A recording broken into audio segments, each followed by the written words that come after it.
అధ్యాయము 5వ వచనం చూద్దామండి. సామెతల గ్రంథము 3 వచ్చారు, ఆందోళనతో వచ్చారు, అలజడితో వచ్చారు, ఆరాధిస్తున్నారేమో, చేతులెత్తి దేవుని సేవిస్తున్నారేమో, లేకపోతే నోరు వెప్పి ప్రార్థిస్తున్నారేమో, కానీ మనసులో ఒక వెనకాల ఎక్కడో మనసులో వెనకాల మీకు అనిపిస్తుంది, ఇది ఎలా చేయాలి, ఇది ఎలా సాధ్యము, ఇది ఎలా అవుతుంది అని ఈ ఆందోళనతో ఉన్నారేమో, ఈ అలజడితో ఉన్నారు. The mind keeps on worrying. మైండ్కి రెస్ట్ ఉండదండి కదా. మనము పడుకున్న మైండ్ పనిచేస్తూనే ఉంటుంది. ఎలాగా? కళల ద్వారా, దర్శనాల ద్వారా.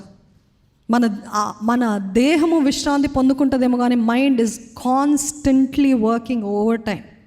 పొద్దున్న లేసింది, ఇదెలా, ఈ ఒత్తిడి, ఈ ఆలోచనలు. ఈరోజు దేవుడు, నేను ఇక్కడ రాకముందు ఎప్పుడైతే చెప్పారు సేవకులు చూసుకోగలుగుతారా అని అడిగారు. అన్నప్పుడు, దేవా నా సొంత మాటలు వద్దు ప్రభా, నా ఓన్ వర్డ్స్ వద్దు, నువ్వేం చెప్పమంటున్నావు, ఏమైనా పవర్ఫుల్ మెసేజ్ చెప్పాలంటే దేవుడు అన్నాడు, నో. యెషయా గ్రంథము 26వ అధ్యాయము మీరందరూ ఇంటికి వెళ్ళి చదవండి. ఇది చెప్పమన్నాడండి మీతో. ఎవని మనస్సు నీ పైన ఆనుకునునో వారిని పూర్ణ శాంతి కలిగిన వారిగా చేస్తానని దేవుడు చెప్పాడు. ఆమెన్. ఆనుకోవాలంట. లీన్ అంటే ఏంటండి? ఆనుకోవడం తెలుసా? ఇది మీ పక్కన వారి పైన ఒకసారి ఆనుకుంటారా? ఎట్లాగ స్త్రీలు పురుషులుగా కూర్చున్నారు కాబట్టి ఎలాగా? ఆయన పైన ఆనుకోవాలంట. ఆయన పైన ఆనుకునినప్పుడు వారికి ఏంటంట? పూర్ణ శాంతి. ఆమెన్. హిబ్రూ భాషలో ఇదే మాట ఎలాగుంటుందంటే, వాళ్ళు పలకరించుకున్నప్పుడు షలోం అని ప్రకటిస్తారు. షలోం అంటే double peace, double joy, double wellbeing నీకు కలుగునుగా కానీ ప్రకటిస్తారంట. ఆమెన్. వారు ప్రకటిస్తున్నారు, వారికి కూడా వారు ఇతరులు ప్రకటిస్తున్నారు. ఈరోజు మీ జీవితం పైన, మీ మనసు పైన, మీ కుటుంబము పైన, మీ భవిష్యత్ పైన షలోం అని ప్రకటించుకుంటారా? ఎంతమంది ప్రకటిస్తారో వారికే అవునుగాక. అవకాశాలు 10 సార్లు రావండి, ఒకటేసారి వస్తుంది కదా. దేవుడు యేసు ప్రభు ఈ లోకంలో సంచరించినప్పుడు, జీవించినప్పుడు ఆయన ఒక స్థలం నుండి అలాగా దాటుకొని వెళ్తున్నాడంట. చాలామంది మరలా చూడొచ్చులే, తర్వాత చూడొచ్చులే, ఇప్పుడేం పోయింది, నా సుఖము, నా క్షేమము అనుకుని చూసుకున్నారు. కానీ ఇంకొంతమంది they were desperate. God is looking for desperate people. Are you desperate? అతి ఆసక్తి కలిగిన వారి కోసం దేవుడు ఎదురు చూస్తున్నాడంట. ఎవరికి కావాలంటే నాకు అని చేతులు ఎత్తుతారు చూడండి. ఎవరికి కావాలన్న వారు దట్ అలర్ట్నెస్, ఆ మెలకువ, ఆ ఆసక్తి, ఎవరైతే ఆసక్తితో ఉంటారో వారిపైన దృష్టి ఉంచుతాడంట దేవుడు. అందుకనే ప్రభు ఈ లోకంలో నడుస్తున్నప్పుడు, దావీదు కుమారుడా నన్ను కరుణించు అని వేడుకున్నాడు ఆ గుడ్డివాడు. కరుణించు అని వేడుకున్నప్పుడు ఈరోజు మనమైతే నిజంగా వాస్తవం చెప్దామండి. Let us talk facts and let us talk reality. కొంచెం స్వరం ఎత్తండి అంటే పక్కన ఉన్నారండి, వాళ్ళు ఏమనుకుంటారు, దీనికి ఎంత ధైర్యం అనుకుంటారు, లేకపోతే ఏంటి తన గొంతు అట్లుంది ఏంటి అని అనుకుంటారేమో, లేకపోతే ఇవనుకుంటారు నన్ను చిన్న చూపు లేకపోతే నన్ను వెక్కిరిస్తారేమో అని ఆలోచిస్తుంటాం. Can you trust God beyond your feelings, your reputation? మీ గుర్తింపు, మీ పేరు మన పక్కనున్నలో కాదు. నా దేవుడు నాకు ముఖ్యం. నా దేవుడిని నేను అతి ఆసక్తితో సేవిస్తాను. చుట్టూన వాళ్ళందరూ అన్నారంట, గమ్మునుండు, నోరు మూసుకో. ఈరోజు చూడండి, అడుగు తినే వాళ్ళని, గుడ్డి వారిని, లేకపోతే ఫిజికలీ ఛాలెంజ్ పీపుల్ని చూసినప్పుడు ఒకలాంటి చనువు మనకు వచ్చేస్తుంది కదా, ఒకలాంటి తక్కువగా మనం చూస్తాం వారిని. కానీ దేవుడు అట్లాంటి వాడు కాదు. ఆమెన్. ఆయన రూపంలో మనల్ని చేసుకున్నాడండి. మనుషులు ఏం చూస్తారంట? పై రూపాన్ని చూస్తాడంట. కానీ దేవుడు అంతరింద్రియాల్ని ఎరిగిన దేవుడు. ఈరోజు మన దేవుడు అంతరింద్రియాలను ఎరిగిన దేవుడు. ఆ మనిషిని అందరూ అడ్డగించారంట. నోరు మూసుకో, కించపరుచుంటారు. Why you shouting, don't bother him, క్వైట్గా ఉండు. ఈరోజు అపాది కూడా మన చెవులో క్వైట్గా ఉండు, అరవకు, మెల్లగా మాట్లాడు, అరవకు, చెప్పకు, స్తుతించు అని అంటే అలాగా వస్తుంది నోట్లు. దేవానికి స్తోత్రాలు ప్రభా, స్తోత్రాలు. ఆవులెంత వస్తుంది మధ్యలో కదా.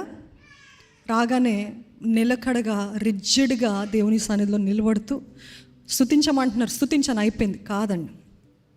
అపవాది మీ నోటిని మూయిస్తున్నాడేమో, కానీ ఆ దావీదు కుమారుడా అని పిలిచిన గుడ్డి భర్తమయ్య ఏం చేస్తాడు తెలుసు? ఎవరైతే ఆపు అని అంటున్నారో ఇంకా బిగ్గరగా స్తుతించాడంట. ఇంకా బిగ్గరగా దావీదు కుమారుడా కరుణించు అని వేడుకున్నాడంట.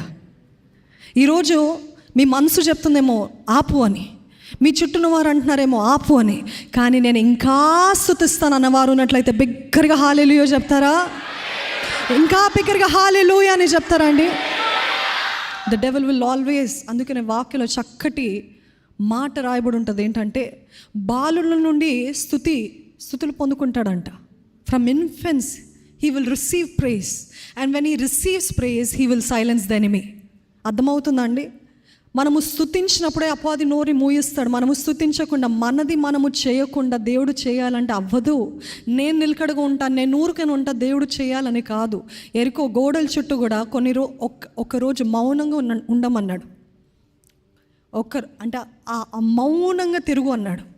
ఇంకా మొత్తం అలాగనే తిరిగారా? దాని తర్వాత ఏమన్నాడండి? బూరలు ఊదండి, స్వరములు ఎత్తండి, గట్టిగా కేకలు వేయండి అన్నాడు. అన్నప్పుడు ఏమైంది? అప్పుడు కూల్చివేయబడ్డది.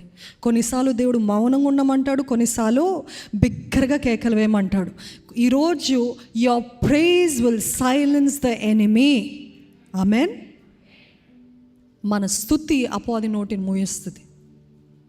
మనలో ఉజ్జీవం కలగాలండి, మనలో ఆత్రుత, మనలో ఆసక్తి, మనలో ఆ మంట కలగాలి. ఈరోజు దేవుడు అంటున్నాడు, నా పైన ఆనుకో, నేను నీకు పూర్ణ శాంతిని ఇస్తాను. నీ మనసు పైన ఆధారపడకు. మనసు ఏం చెప్తా ఉంటుంది ఎప్పుడు చూసినా?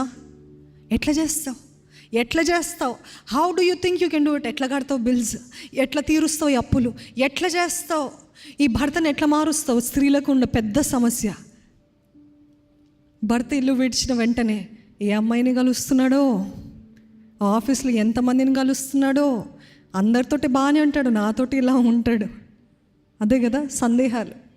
స్త్రీలకంట భర్తలు ఉద్యోగానికి వెళ్ళినప్పుడు ఓవర్ టైం పనిచేస్తుందంట మైండ్. ఏం చేస్తున్నాడు. కొంతమంది స్త్రీలు ఉన్నారులేండి, అస్సలు పట్టించుకోరు. ఆ హస్బెండ్ అలా గడప దాటగానే అమ్మయ్య అనుకొని ఫోన్ పట్టుకొని కూర్చుంటారు, పడకలకి ఎక్కుతారు. కరెక్ట్ మరలా భర్త వచ్చే టైంకి అప్పుడు లేచి కష్టపడుతున్నట్టు యాక్ట్ చేస్తారు. అవునా? మీరు కాదులేండి, కొంతమంది. అయితే ఈరోజు మన మైండ్కి రెస్ట్ ఇవ్వట్లేదండి. రెస్ట్ ఎలాగిస్తాము, ఎప్పుడు ఇస్తామంటే, నేను నా మనసు పైన నేను ఆధారపడటం కాదు, నా స్వబుద్ధి పైన నేను ఆధారపడటం కాదు, కానీ ఎవరైతే దేవుని పైన పూర్ణ మనస్సుతో పూర్ణ హృదయముతో ఆనుకుంటారో వారికే నెమ్మది, వారికే షలోమ్. Amen. Peace unto you, my peace I give you. లోకమిచ్చు విశ్రాంతి కాదు, లోకమిచ్చు నెమ్మది కాదు, జ్ఞానానికి మించిన సమాధానాన్ని మీకు ఇస్తానని అంటున్నాడు. కలవరాలతో, బాధలతో, వేదనలతో వస్తున్నారేమో, కానీ దేవుడు అంటున్నాడు, ఎప్పుడు నువ్వు ఆలోచించే అంతవరకు నీకు నెమ్మది ఉండదు. నా పైన ఆనుకో, నన్ను నమ్ము, నేను నీకు విశ్రాంతిని ఇస్తాను అంటున్నాడు. చూడండి, సామెతలు గ్రంథం 3వ అధ్యాయం